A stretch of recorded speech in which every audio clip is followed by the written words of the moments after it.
Right, it's Friday. It's slightly later, 12:15. Apologies. Yeah, apologies to all. Busy day this end. But Marc, obviously, thanks for your time. We're going to talk about tomorrow's game shortly. But first of all, since I met with you last week, we've had two games. Last Saturday we were at home, an eventful 3-3 draw with Salisbury, and then Tuesday night we obviously headed down to Tonbridge Angels and lost the game 1-0.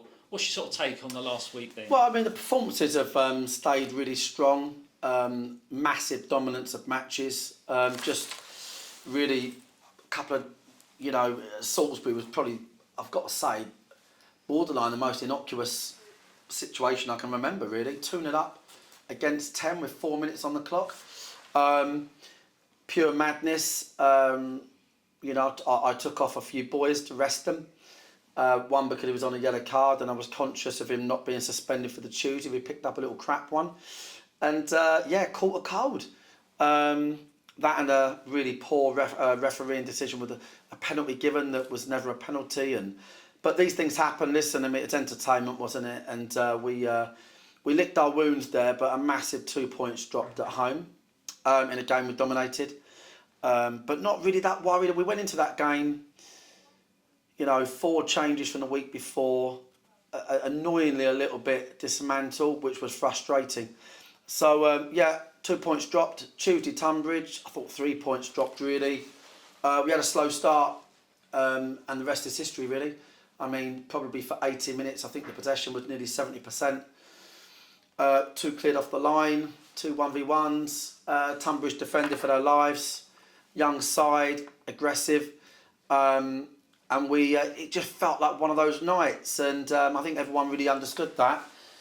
I think sometimes in football it's really easy to judge the actual game with the previous one or the form in the league, and that's when you start getting these distortions. But I think our form is generally good, and of course we're doing it with a lot of players missing. I mean, again, no disrespect, but the whole of our midfield's missing, continues to be. But you wouldn't notice, we look a good side, we're playing well. And just maybe a little bit more fragmented than what we'd like in terms of player selection. So, Tunbridge really just again, another day of the week. It's 2-1, 3-1, isn't it? It wasn't another disappointing referee performance. I'll say that. He was the talking point on everybody's lips, home and away fans, and that's never a good sign for a referee. But we move forward and we put them behind us. I think in this division, as we know, every team poses threats in different ways. And obviously tomorrow, Rod's lot up well and it'll be no different. Okay, yeah, absolutely. The games come thick and fast. We'll talk about tomorrow shortly. But you obviously had a session with the boys at Meadowbank yesterday. Yeah. How is the squad looking, given that they played Saturday, played Tuesday and back at home tomorrow? Yeah, it's okay. I mean, I think George is going to struggle. George Frankham. We took him off. Got a bit of a niggle. We obviously know we're still missing Dan Pybus, Josh Taylor, Luke Moore. Obviously Reece Murphy as well. Disappointingly. Trying to think if there's anybody else. And obviously Charlie. Brennan as well. Well, we should see Brennan return tomorrow, which is good. So that'd be good. And obviously we're missing our captain, which is really innocuous. But Charlie's, it's his birthday today. And he'd had a very difficult situation to deal with regarding his newborn.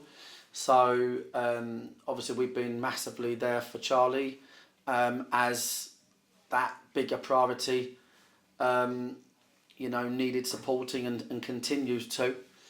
And we continue to, think about Charlie foremost, to be honest, at the moment. And from a footballing point of view, we built up a lot of momentum at homes, Hornchurch, Hemel, and then we lost Charlie, and he's our real talisman, really captain, and probably the best player in the division, or certainly in the top 2 or 3 that I know of. I'm sure everyone would accept that. So he's a massive loss for us, Charlie. But he is missing for reasons that absolutely he should be. and we all wish him the best.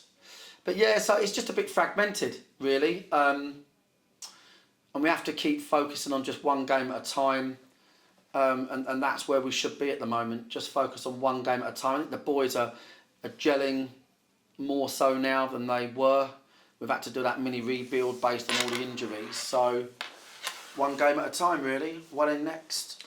Absolutely. And on that note, yeah, we're back at Meadowbank tomorrow. Another Saturday game at Meadowbank, which is great. Welling United, the visitors, 3 o'clock kickoff. Yes, won the last couple, competitive league. Yeah, look forward to the game, really. I'm looking forward to Welling having a strong following after a good week. You know, we've got we've had quite good relations with Welling ever since me and Peter Taylor got sent off. Actually, thinking about it in a home game at Meadowbank. I remember it well. Yeah, but no, we seem to get on quite well. Welling, to be fair, as a club, I think they're quite a nice club, nice fans up that area, to be honest. And Rod's a good guy, proper football guy, so be nice to share technical areas with him. But listen, I mean, we're very, very, very confident. We know we're playing very well, but we also know that this league presents lots of teams and coaches, and tomorrow will be no different, that can beat you on their day. So we'll just be fully focused. Be nice to get 3 points at home. Our home record's been pretty strong on performances. Before we go off to Farnborough Maidstone back-to-back Saturday, Tuesday. So, but all eyes on tomorrow at the moment. Absolutely. And to those watching at home or at work who haven't got tickets yet, we say it every week, but please get tickets. Please pack it out. Let's pack it out. Let's get behind the boys. And I'm going to take it off you. It's £5 a pint in the fan zone. And the bar at the bank. And the bar at the bank. And we've got a brand new sale in the fan zone. Yeah. So you don't get wet anymore. That's it. That's it. Yeah.